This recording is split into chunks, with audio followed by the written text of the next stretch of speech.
Hey everybody! So in this video we're going to go over the PowerPoint on Chapter 8, writing about imagery and symbolism. Um, so we talked about these a little bit before, but now we're going to focus on them and figure out how they show up in short stories. So if you remember images or imagery, um, it's, it's images or words that appeal to our senses and often help us visualize this what's happening. It paints a picture in our minds. So there can be visual images, of course. So images of sight. You know, the example here: future days strung together like pearls in a rosary. Um, so the image in that simile there, um, pearls in a rosary, we can immediately imagine what that looks like, a visual image. There can also be auditory images, so images of sound. The example is the loud iron clanking of the lift machinery. Um, if an author's really good at description, it's not just the visual that they can make us experience in our minds. We can hear something also. We know what it sounds like. We can hear it. There's gustatory, so images of taste, right? The acrid metallic taste of gunfire. So, anything that's involving the sense of taste, we can relate to that and we can, experience that in our minds as well. Or kinetic, images of motion, bumping like a helium balloon at the ceiling of the brain. So we know what a helium balloon looks like when it's, moving about. And so now we understand the image of, a helium balloon bumping at the ceiling of our brain. That's movement and visual, I think. There's also thermal, so images of temperature. The example is the blue-black cold of early morning. That is not something that we say very often, the blue-black cold. But we know different degrees of coldness, and so when we hear blue-black cold, we understand what that kind of cold feels like. We understand that temperature reference. And then there's tactile, images of touch. The ache of marriage throbs in the teeth. Right? So we understand a toothache, what it feels like. And now we understand the comparison, the metaphor. The ache of marriage throbs in the teeth. Right? So I think most everybody, for the most part, understands that, imagery relates to those pictures that are painted with words, those visual moments. But don't forget about all those other, all the other senses.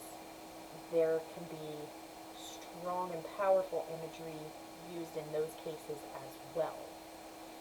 And first and foremost, those images are used to enrich our reading, to help it come alive in our minds, to help us feel like we're there, to help us relate to what the characters are experiencing. But remember, we talked about this in Chapter 6, if an image is repeated in some way, then it becomes what we call a motif.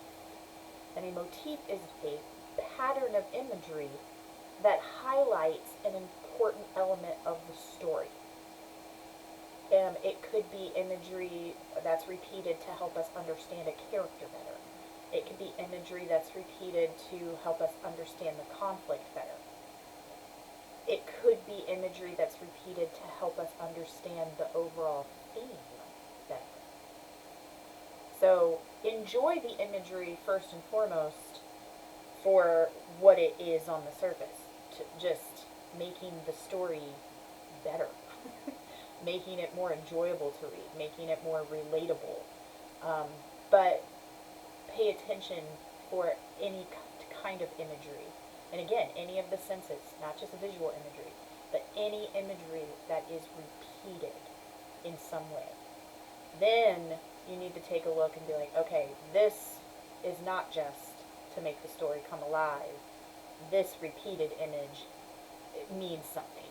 So I need to try to figure out what it means. Right?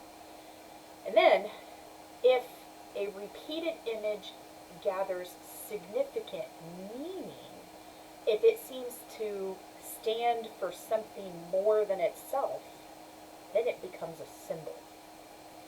And a symbol is very closely connected to the theme of a story.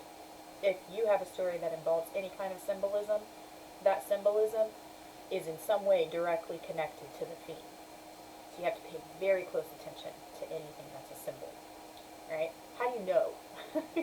How do you know if something is a symbol? It's not always easy, but again, the whole idea is that it comes to mean something more than itself.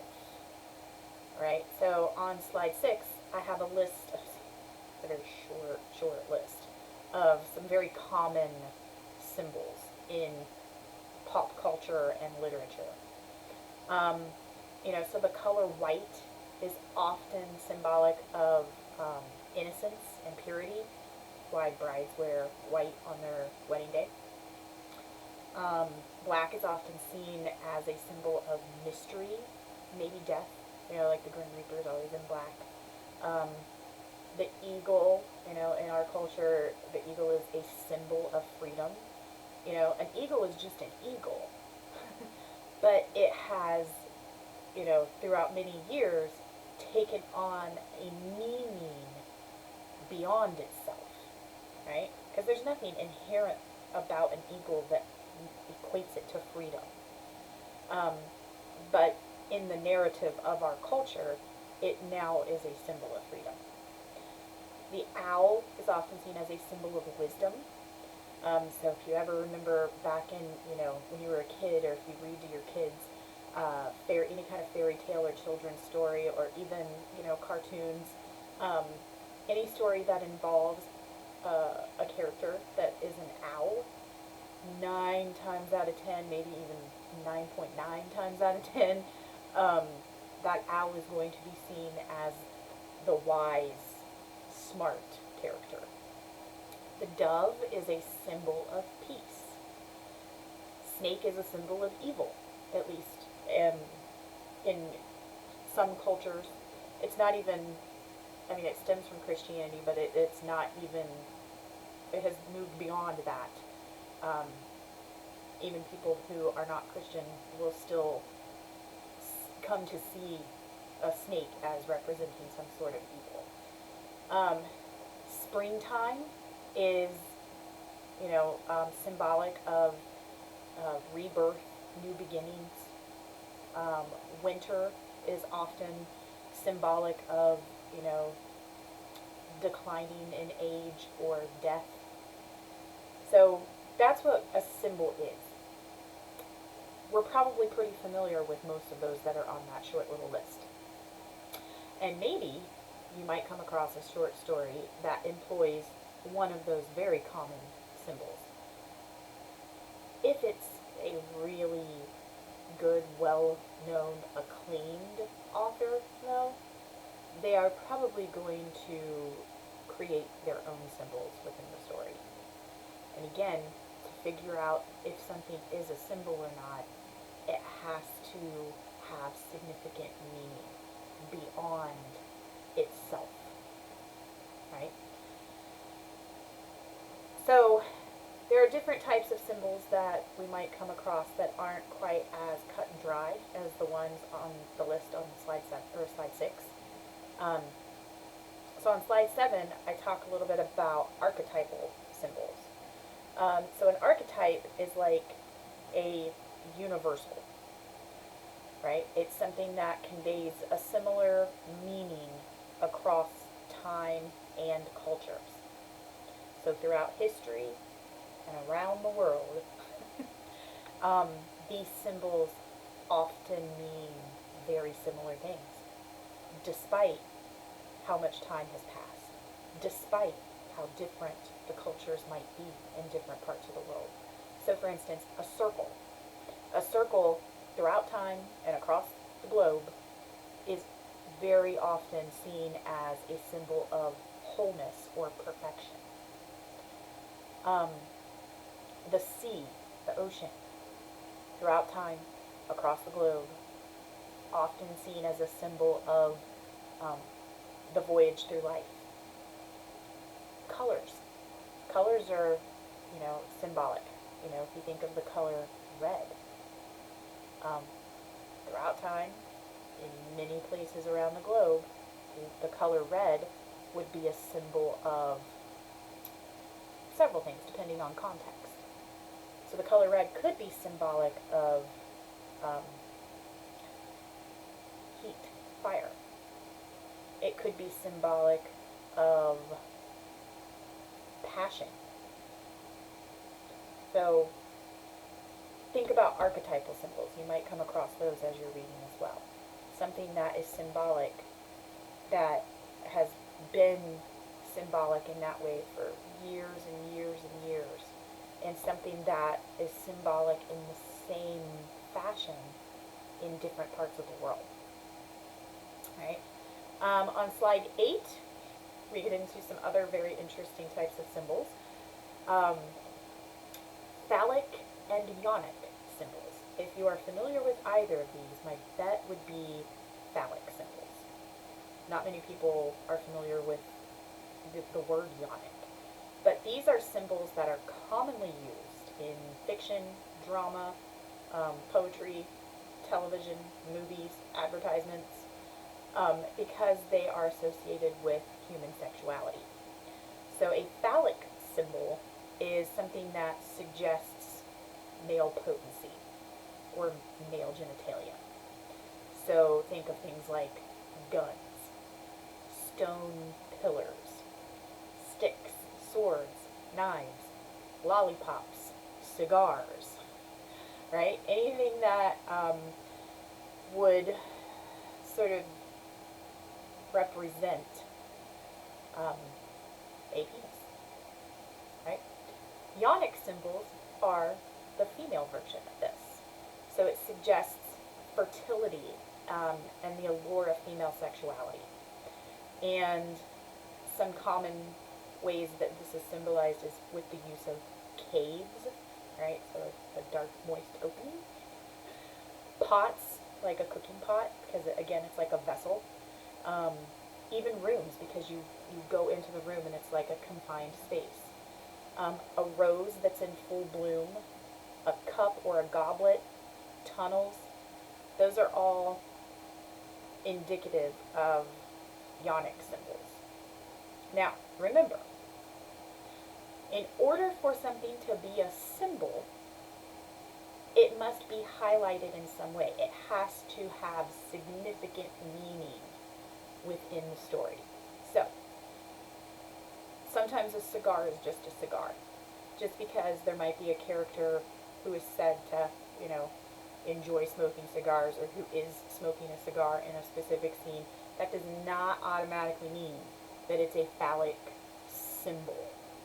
It is a phallic image, but it's not a phallic symbol. It's not like that cigar is supposed to represent anything having to do with,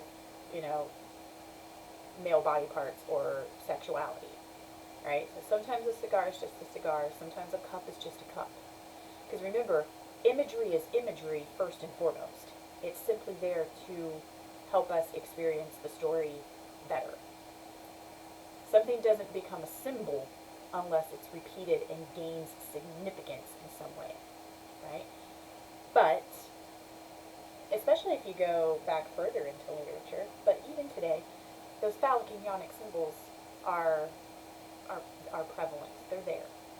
And they are there to draw our attention to some element of the story, some element of the theme.